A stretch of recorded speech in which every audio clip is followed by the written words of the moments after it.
said earlier, as soon as we have more to announce, we will ask for you to come. So, sandali lang, we will be debriefing. As I'm sure you know, nakakatanggap na ako ng mga congratulatory messages from different heads of states. Nakausap ko na ang unang nakatawag sa amin ay yung US, the President Joe Biden, and China, President Xi. Nakausap ko na also the Japanese Prime Minister Kishida. I even spoke to the outgoing Prime Minister of Australia, PM Morrison, who just went through an election also. So, marami na talagang nangyayari, marami na talagang we are already being recognized. This new administration is being already recognized. Mukha namang walang problema sa recognition. Maybe the comfortable margin that we enjoyed during the election has a part to play with that. In connection of that, today I met with three ambassadors, the ambassador of South Korea, the ambassador of Japan, the ambassador from India, and now the head of station of the United States, where we were able to discuss many of the things that how we are going to handle the next few years in terms of our relationships with the different countries.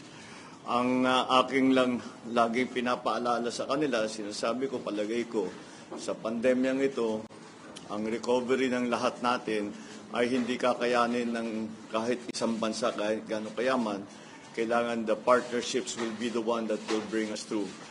Keep the global economy at least as stable as is possible, and will give us the opportunities for us to take advantage of the opening of the global economy. So I think that we were all in agreement that that is going to be the situation.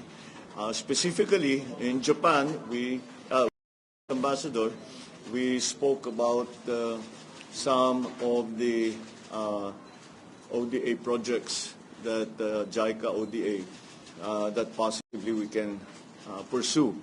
At marami siyang ipinakita sa amin na mga possibilities in terms of infrastructure, in terms of transportation infrastructure, in terms of the usual horizontal infrastructure, and also of employment, where he would like to see an increase.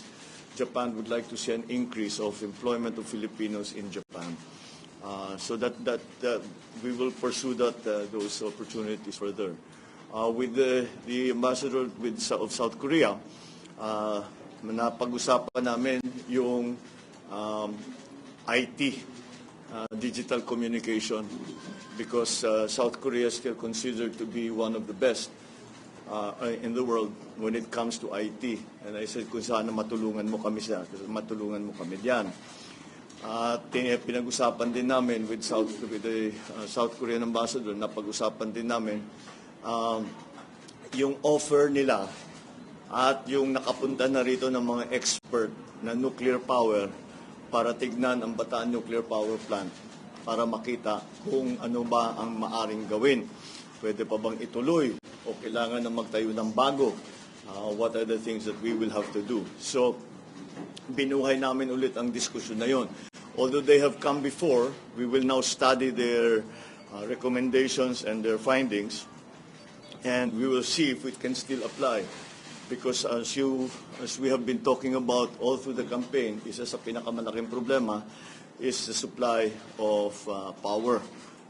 If we are going to industrialize post-pandemic, we are going to go through rapid industrialization, then the power sector must be ready for that. And the problem with in the power sector is that laki ang lead time. Kahit na siguro yung pinakamaliit na planta, 3 years yan. Minimum, 3 to 5 to 7 years. But kahit na hindi aabutan ng administrasyon ko, we still have to start somewhere. So we spoke about that, and some of the other security concerns for the region. Siyempre, North Korea is a continuing concern to South Korea, and the stability in our area is something that we had also discussed. With the ambassador from India, we hit upon, he had three very interesting programs that they are instituting in India that I think might be applicable in the Philippines. And we again agreed to go into these different areas in greater detail. Number one, of course, is agriculture. We have a lot, we can learn a lot, especially from India, not only in the techniques of agriculture, but also in the protection of farmers, and how to bring the average age of the farmers down from what it is now. Nababasa ko 57, 56, 57 ang average age ng ating mga magsasaka. At walang pumapasok ng mga kabataan. And one of the solutions that was proposed is that it will, kung gawin nating high-tech yung ating agriculture, magiging interesting para sa mga mas bata. Because with the new technologies, we will need young people anyway. So we started talking about that in the protection of the farmers. I also, because it is one of the conclusions we arrived at during and after the pandemic, after the first hit of the pandemic, yung gamot. And we know that India is one of the largest manufacturers of generic drugs. And I think, I said, if we could go into partnership para magkaroon ng production dito sa Pilipinas, turuan nyo kami what is the manufacturing technology, what are the necessary things that have to be put in place. Is there new legislation? We have to put up a new agency, or we will have to do training of those of yung mga nasa atin na tao.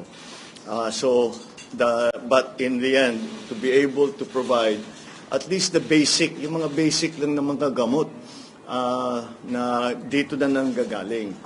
Marami na tayong ginagawa pero marami pa rin kulang. And kaya naman siguro, I have no doubt na yung ating mga manufacturers dito, kaya naman nilang gawin yan. Pero we will get advice because may experience ang India. Kaya siguro naman marami silang maipapakita sa atin.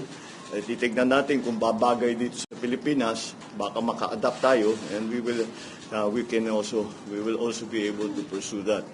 The other very interesting area that we talked about with the Indian ambassador was their programs in India for microfinancing. And this is again because of the MSMEs that we are hoping to assist. To bring back, to create more jobs, bring people back their livelihoods. Meron silang statistic na nagulat kaming lahat. Sinabi, 70 pesos pa lang, 70 pesos pa lang pwede na silang magbukas ng account doon sa kanila. Napakaliit lamang, kaya na nila. So sabi ko, will you please send me material? Because I'm very, very interested in that. Kasi mabusisi ang trabaho na yan. India has always been a pioneer in terms of microfinancing.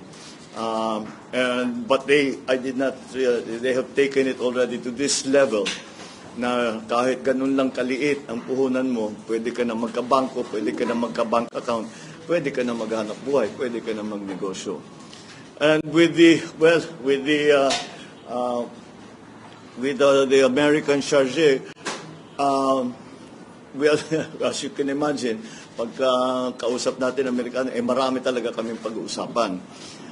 But primarily, one of the first subjects that we came upon were the assistances that the United States is offering to mitigate climate change in in different countries. At very active sila. They want to take a leadership role in the mitigation of the effects of climate change, of global warming.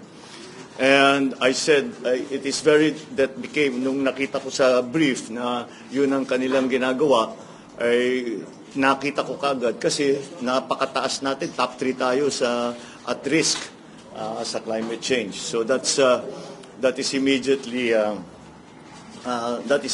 of great interest. Security concerns, of course, have always been a big part of our relationship with the United States. But then the additional ang aking sinasabi, it is very well. Of course, we will welcome any assistance for the economy that we can get from the United States. But I think that not only a dependence on aid from the United States, but also in trade not aid. Balik pa rin tayo doon, trade not aid. And so to open the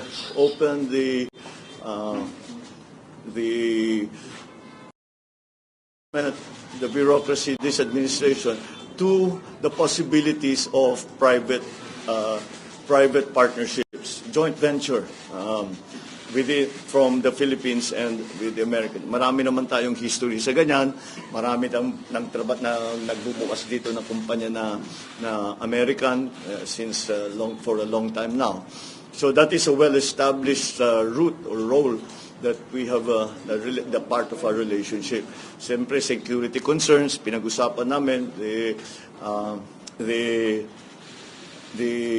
return or the re-signing or the extension of the VFA agreement and how it has to be redefined for the near future with the changing situation around the world, especially in our region. Siyempre, yun ang ating primary concern. So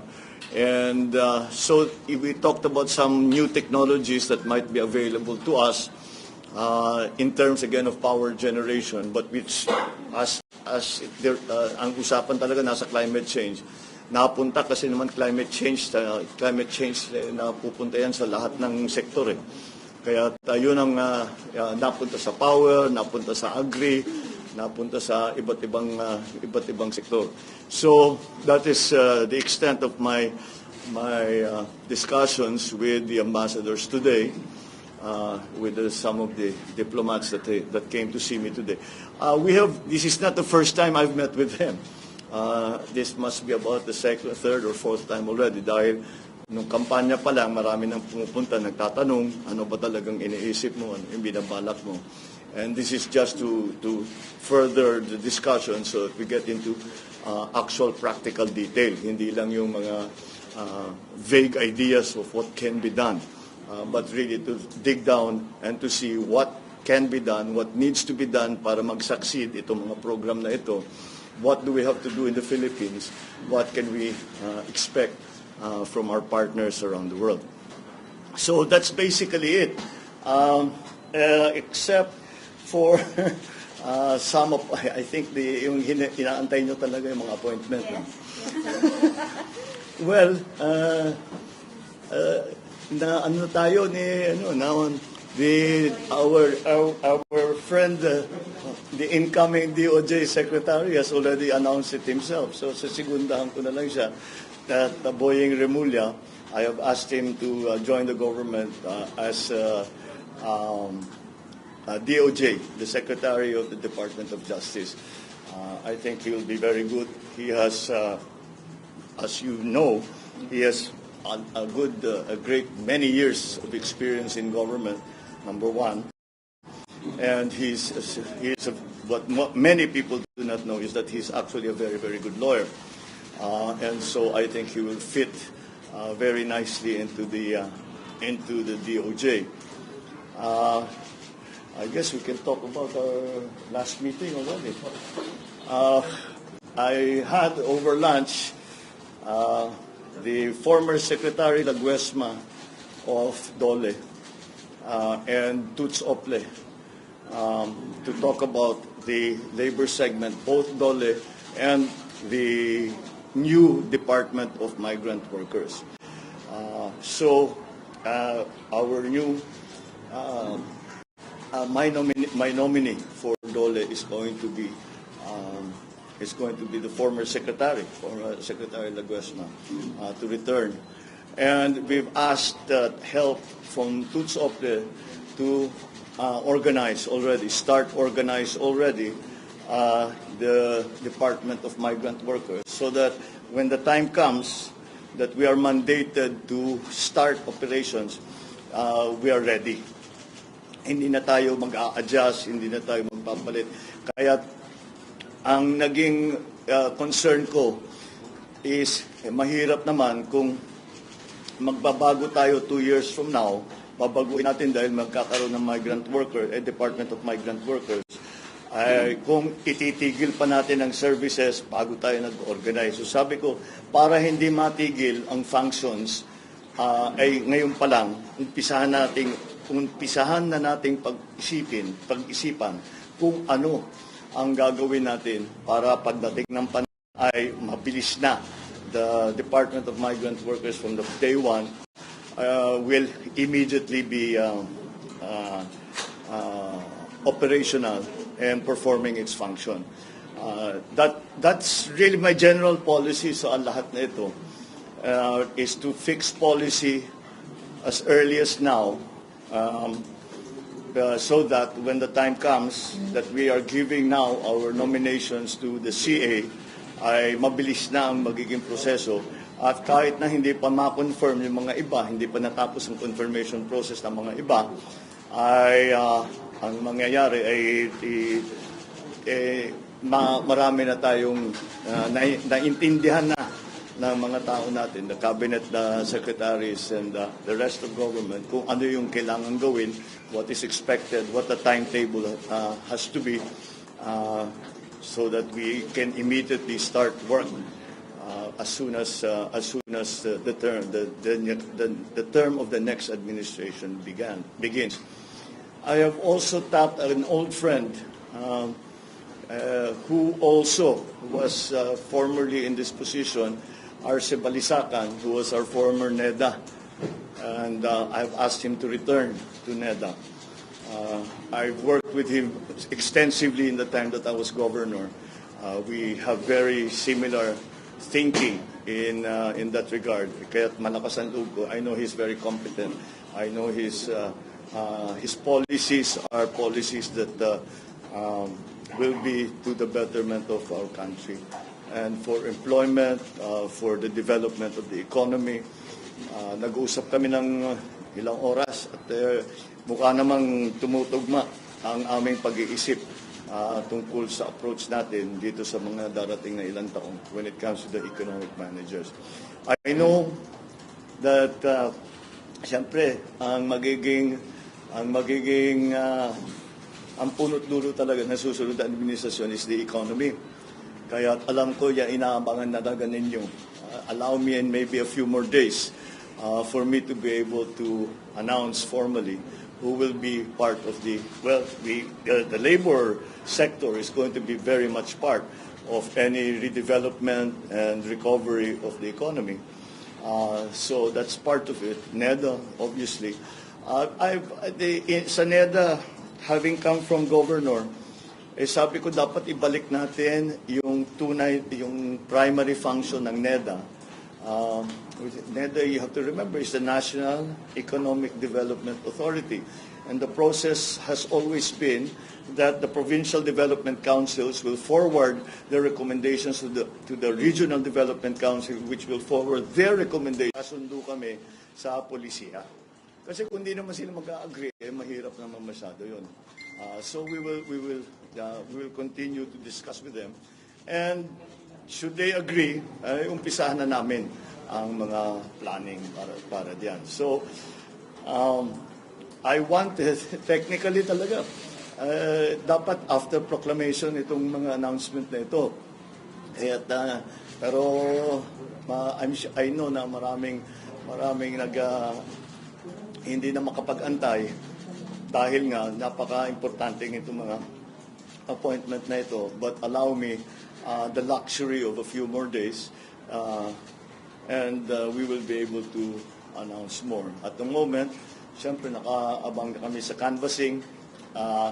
My best information is that the canvassing will proceed rapidly, and I told the speaker and the leadership of the House and of the Senate that I'm on call. Kung matapos sila, kahit anong oras, kahit hating gabi, I will be happy to go there to be proclaimed. So that's what we are busy with now. And that also explains to you bakit ako naka-Amerikana. Dahil nga, mga kaharap ko, ambassador, na ibang look namin dito sa headquarters at hindi na kami nangangampanya at we are now back in the office, working in the office. So I'll leave that with you for now. I'll take a few. Sa inauguration po, Mr. President, are we going to hold it sa grandstand po since para Hindi kaya, because na may ospital eh. Ginagamit pa eh. Hindi naman natin pwedeng ilipat ito na. Kailangan pa ito. Yata ng Manila government and even the DPWA Secretary Roger Mercado, parang sa na sinabi nila. No, I don't think there's any need to go to that. But yun lang, we're now looking for an alternative. So out na po yung grandstand? I think for now, unless something will change radically, we cannot use Quirino Grandstand. I would have, mas maganda para sa akin, gusto ko doon dahil yan ang tradition eh. Pero marami talagang pinilitan yung pandemic. Wala tayong magagawa. Sir, under your administration, will the Philippines participate in the Indo-Pacific Economic Framework? Yes, we talked about that. Can you discuss more? Yes, we are very much involved. We are very much involved, and we are considered very much an important member of that aggregation.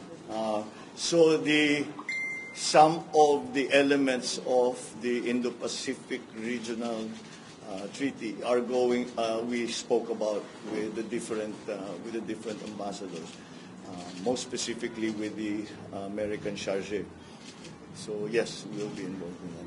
Sir, House Majority Leader has said that. I'm sorry. House Majority Leader Romualdez has said that. Okay, I'm sorry. I'm really. Hello, sir. House Majority Leader Romualdez has said that a stimulus measure is among your top priority legislation regarding the Congress, sir.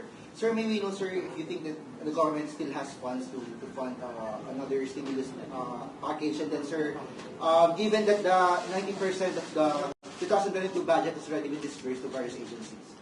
Yes, there are slight differences because although it has been disbursed, not all of it has been spent. So meron pa tayong room, pero konti na lang. And so that's why we will have to look to the new budget, the budget for 2023, which is presently being written. We have to look at that to find sufficient funds for the things that we want to do. Kasi talaga, basically, move some public expenditure away from non-investment expenditures to more investment-led expenditures. Again, to revitalize, to really retool the economy. Sir, are you also open to selling government assets, such as NAIA and a portion of Manila Bay, as proposed by Congressman Salceda to pay for the country's debt, sir? I'm always very wary of selling government assets. So as a matter of principle, I'd rather not. So, yes. Sir, just a follow-up, how do you think the Philippines will benefit from the Indo-Pacific Economic Framework? Well, it's going to be, because now, as I said, the survival and the stability of the global economy, or even just the regional economy, is going to depend on the partnerships we make with other countries. And that's why that's going to be very important. We have to open as much of the economy as we can to trade. And that's where these kind of treaties come in. Okay, thank you.